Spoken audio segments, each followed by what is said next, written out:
4 horas.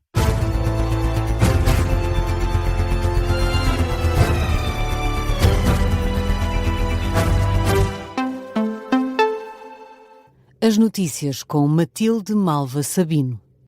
Sem acordo, a última reunião entre o Governo e a Concertação Social terminou sem consenso. O Executivo culpa a UGT. A Central Sindical alerta que não foi apresentado nada de novo para que a posição se alterasse. E por isso é um não à reforma laboral. A UGT acusa o Governo de ter minado a confiança com constantes avanços e recuos.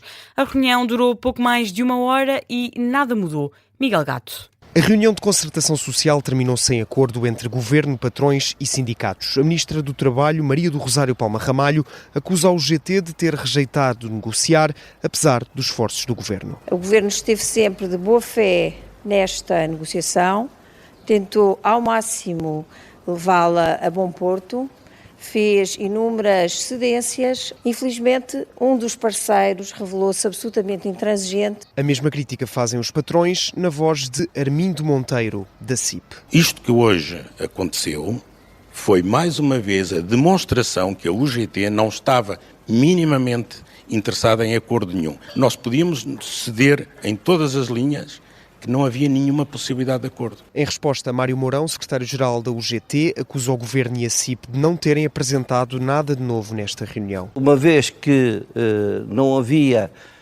nenhuma proposta em cima da mesa hoje diferente, considerou a UGT que a decisão do seu secretariado era aquela que tinha transmitido ao Governo. Mário Mourão acrescenta ainda que a UGT está para decidir se adere ou não à greve geral marcada para o dia 3 de junho. Precisamente sobre esse tema, Tiago Oliveira, secretário-geral da CGTP, faz um apelo aos trabalhadores. Perante o ataque que está em curso, perante aquilo que é a resposta e a afirmação dos trabalhadores ao longo de todo este período, perante aquilo que é a vontade e a rejeição dos trabalhadores relativamente ao pacote laboral, só há um caminho a seguir. É o caminho da luta. Do lado das confederações do Comércio, Turismo e Agricultura, um apelo ao Governo para que não desista da reforma laboral.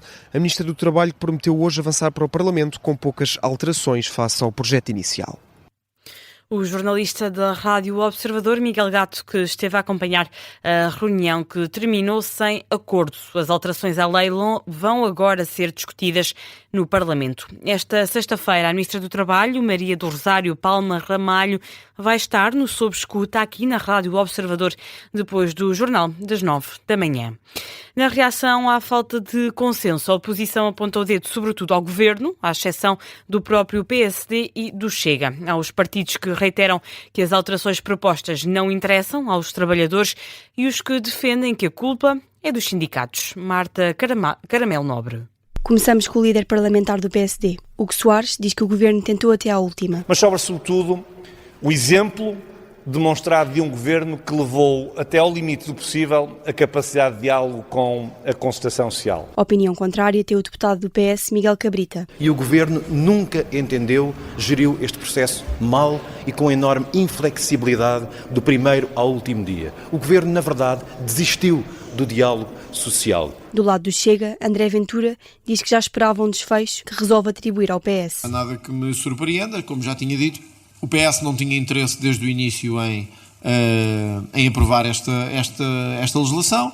É sabido que o Partido Socialista tem uma grande influência na UGT. Já Mariana Leitão insiste na vontade dos liberais. Já tínhamos inclusivamente pedido ao Governo que parasse de ser teimoso e de insistir numa negociação que já se sabia à partida que não ia dar em nada e que trouxesse o projeto à Assembleia da República. Pelo LIVRE, Isabel Mendes Lopes sublinha que a proposta não é do interesse de quem trabalha. E, portanto, se o Governo insiste em trazer ao Parlamento uma legislação laboral que não serve os trabalhadores e que claramente tem um nível de oposição no país, mas também aqui no Parlamento tão grande, assim que houver uma maioria em que seja possível reverter qualquer alterações que sejam feitas neste âmbito, essas alterações serão revertidas. Isto não interessa a ninguém. Paula Santos, do PCP, rejeita a utilidade da discussão da proposta.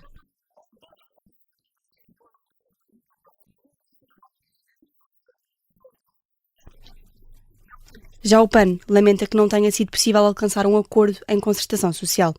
A jornalista Marta Caramelo Nobre, com a reação dos partidos ao último encontro em sede de concertação social, terminou sem consenso. O Presidente da República reage com profunda tristeza à morte de Carlos Brito, histórico dirigente do Partido Comunista Português. Morreu esta quinta-feira, aos 93 anos. A notícia foi avançada pelo Jornal Público e confirmada pelo Observador.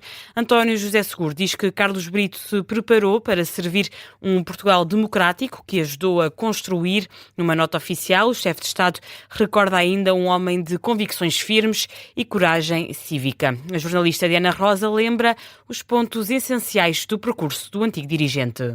Foi o candidato apoiado pelos comunistas às eleições presidenciais de 1980.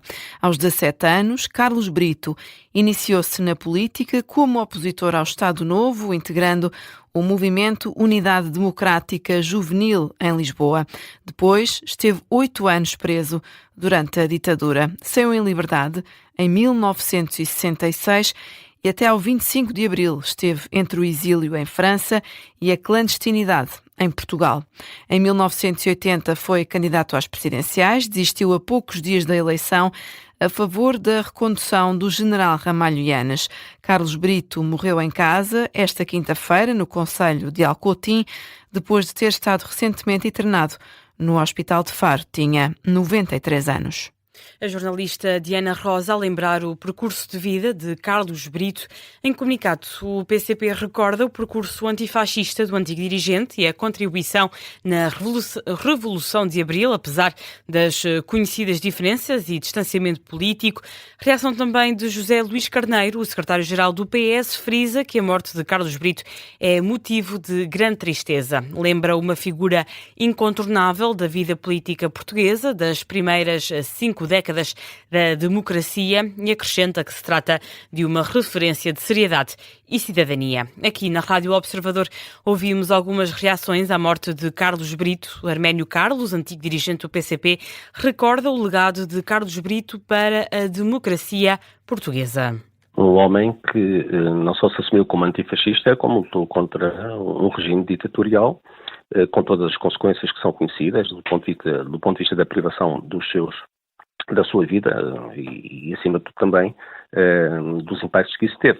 Mas por outro lado, foi um homem que teve um papel importante no PCP, imediatamente a seguir ao 25 de Abril, foi presidente do grupo parlamentar.